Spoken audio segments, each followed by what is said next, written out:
Hello everyone, I'm Mustafa. In this video I'll be diving into my gamer motivation profile from Contact Foundry and exploring how it connects to the gameplay experience in the finals.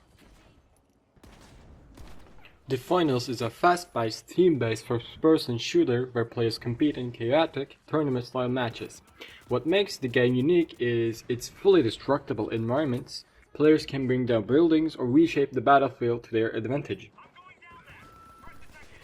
It also features distinct classes: the Nimble Light for fast movement, the Tanky Heavy for durability and power, and the Versatile Medium for a balanced playstyle. Each class has its own unique abilities and equipment, encouraging creative strategies and teamwork.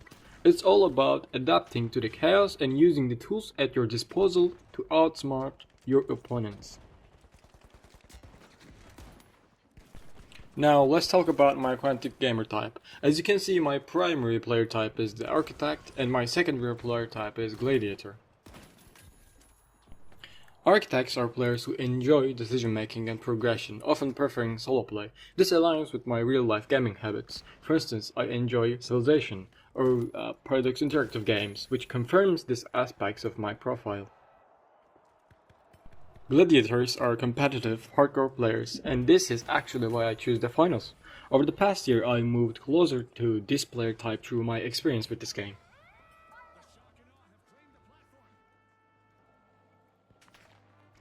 Alright, let's move on to the primary motivation part, which shows how much I deviate from the average of all players who took this test, as shown in the percentiles. And here is my secondary motivation, which offers a more detailed breakdown of the same graph. I'll go through each of these individually. Now we have come to the action component section. Players with high action scores are described here as aggressive and quick to jump into combat.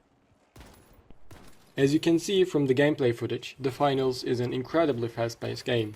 To make it even more intense, I play as a light class and use a double-barrel shotgun. The only way to eliminate enemies with this weapon is to get right up close and then dash away to escape. You'll see plenty of examples of this in the gameplay footage.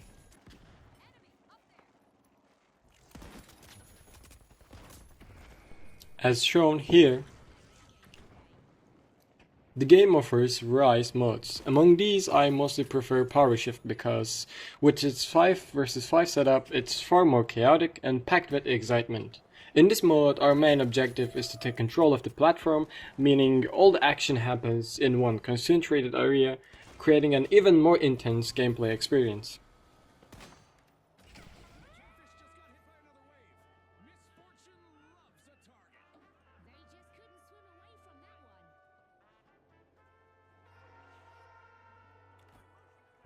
Now we have come to the social components section. This part defines players who enjoy interacting with others, and it also mentions that this interaction can occur through a competition. Competing with other players is something I've come to enjoy, especially thanks to this game.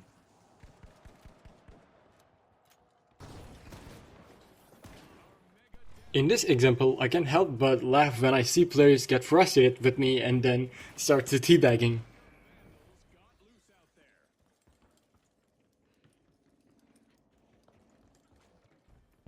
As shown in the graph, playing games as a part of a community isn't really my thing. Most of the time I prefer gaming alone. Playing in a coordinated manner feels more like a burden than entertainment to me. On the other hand, I have a high competition score. While I haven't played any of the games mentioned here for long periods, I've always had a tendency to play single-player games in a way that focuses on performing better than those around me.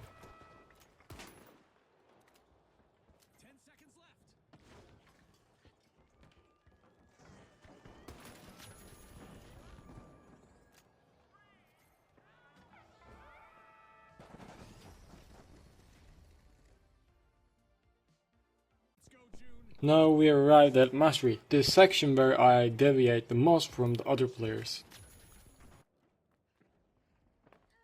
Starting with challenge, I enjoy difficulty in games, but it needs to come with a reward that feels truly satisfying. For example, Dark Souls is mentioned here as a reference. Souls-like games are a genre I've given multiple chances to, but I've never truly enjoyed any of them. This type of difficulty appeals to me more in roguelike games because they usually offer many flexible ways to overcome challenges. In contrast, in Souls games, if you distribute your thoughts wrong, it's nearly impossible to enjoy the game. Now let's move on to strategy, which is where I scored the highest in this test. I genuinely enjoy the games that allow me to make detailed plans before taking action or let me approach situations with different strategies on short notice. This brings me immense satisfaction.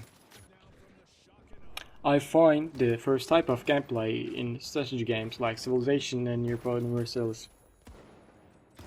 The second type is present in the finals. The game's variety of classes, weapons, and gadgets adds incredible diversity to the gameplay. The game never feels monotonous or dull because simply switching your weapon lets you adapt to an entirely different playstyle.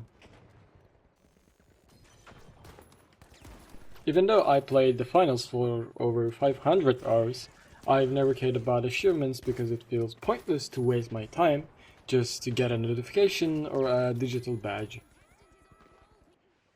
This applies to the other games I played as well. I like to focus on the mechanics given to me in the game at the moment.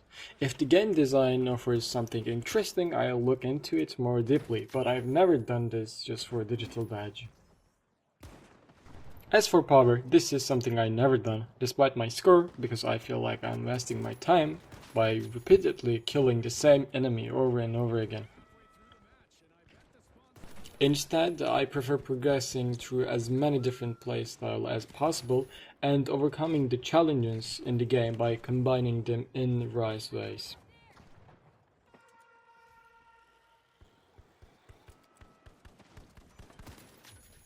Now we come to the creativity section. Players in this category are described as those who like to customize the game mechanics to fit their own style and chase after unplanned scenarios. As shown by my discovery score here, I really enjoy tinkering with the mechanics in games. I can especially experience this in sandbox indie games because they don't have that strict game design that AAA games have, which gives more freedom to the player.